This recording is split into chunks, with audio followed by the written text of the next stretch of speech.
This message is transmitted at the request of the United States Office of Civil Defense. At 3:40 p.m. Pacific Standard Time, NORAD detected a long-range nuclear missile launch in North Korea. This missile is believed to be headed in the direction of the Los Angeles metropolitan area. It is believed that it will impact this area within the next 1.5 to 2 hours. All residents within a 400-mile radius of this area should seek a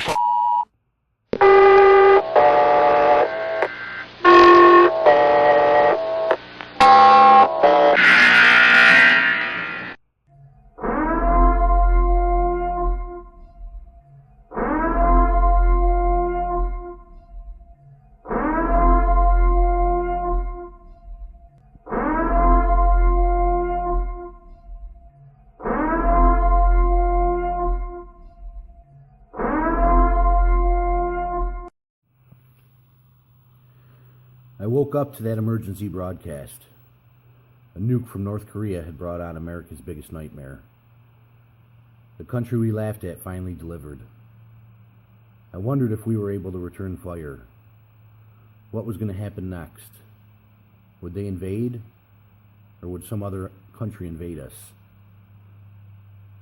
I fell asleep that night sitting in the chair with my AR by my side. Slept for maybe 2 hours. My wife and kids had slept in their beds.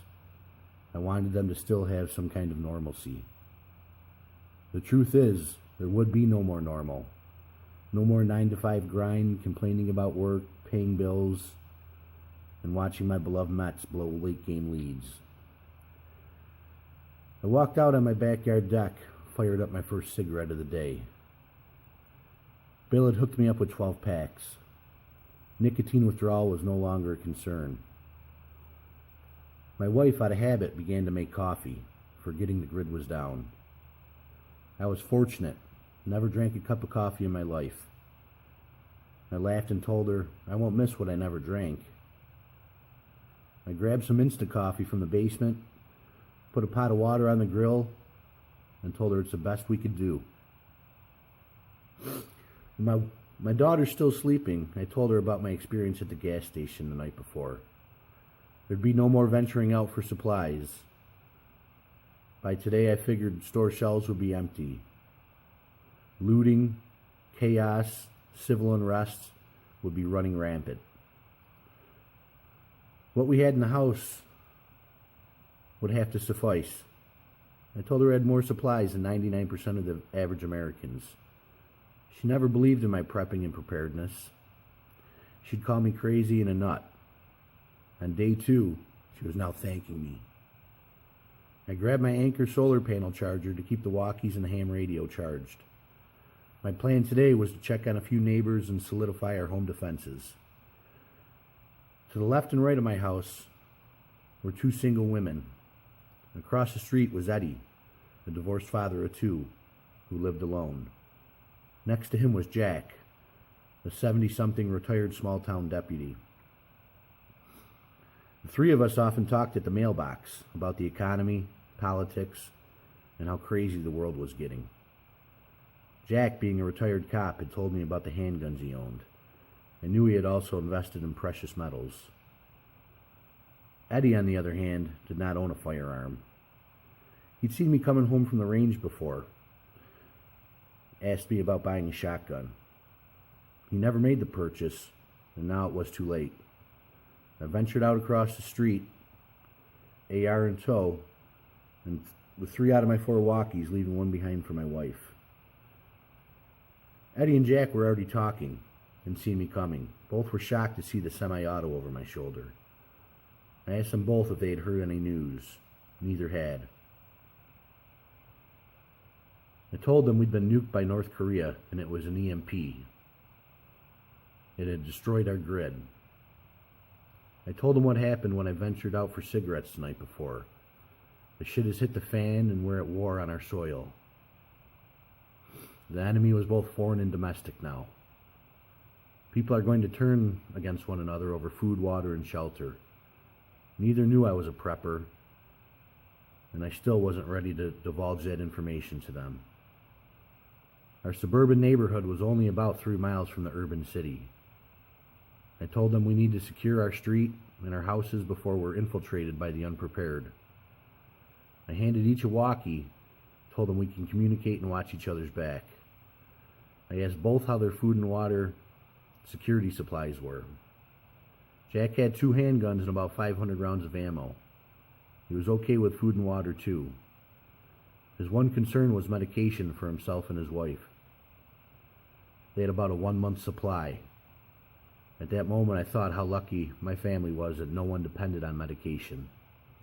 I knew this was going to last longer than a month, and by the look in Jack's eyes, he knew too.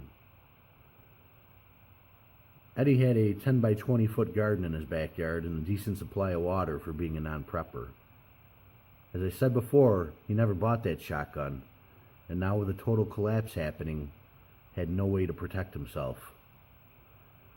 I trusted Eddie. We'd known each other 5 years since he moved in across the street. We attended the PGA Championship together when it came to town, and watched over each other's houses when we'd go on vacation. I told him to come over and see me later, and I'd help him out. I reiterated to both to reinforce their houses and walk back to my house to do just that. I had boarded up all my first floor windows, being careful to leave an opening for my rifle to shoot through. I knew the wood wouldn't stop anyone, but it might slow them down. I drove nails through 2x4s and left them at the base of each of the windows. If or when someone came through, they'd have an unpleasant surprise meeting their feet. I knew there were a few houses on the street that could be trouble. We often walked the neighborhood before the EMP. I'd noticed the houses with the unkept yards. The people that always seemed to be sitting in their garage drinking beers. Houses where the kids looked like they ran the house instead of the parents. One thing I regretted not having was a dog.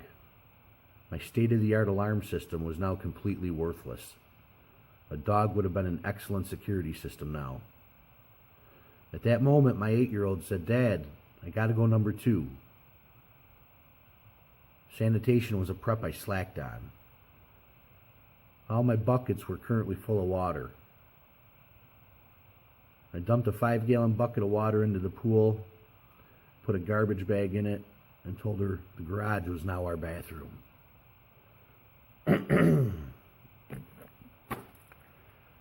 Time for a Marlboro.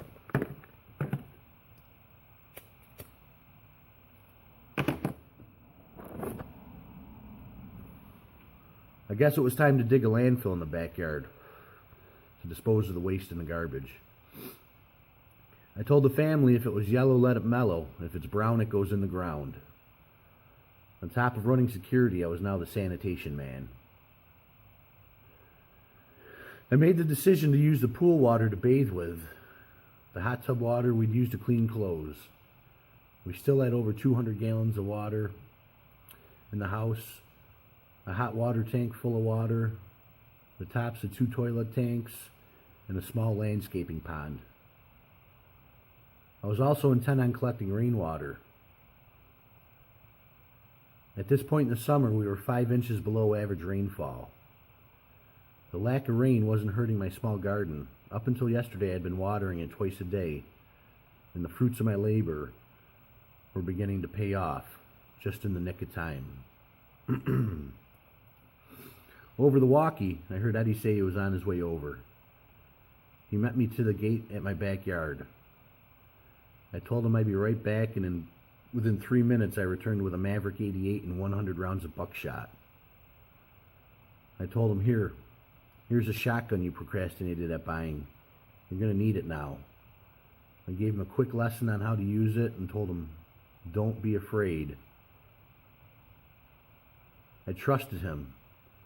I felt better knowing 2 of my neighbors were armed and we could communicate with each other. 24 plus hours into this, my kids with no internet had to resort to board games and playing cards. They were beginning to understand the magnitude of the situation. At that same exact moment, my daughter yelled, "Connect 4." I heard the first gunshot since the nuke hit. I immediately radioed Jack and Eddie. They had heard it too. It sounded too close for comfort. I had my wife and kids go down to the basement for cover. I went to the upstairs window to try and see if I could find where it came from. Boom! Another shot was fired. It sounded like it was coming from the street behind my house. Binoculars in hand, I was scanning between the trees and houses. 20 minutes passed without another shot fired. The sun was now starting to set. What was it, I thought? Was it someone throwing in the towel already and offing themselves and their spouse? Was it a group of marauders? Was it the local police? Maybe it was the guy from the gas station who threatened to shoot me.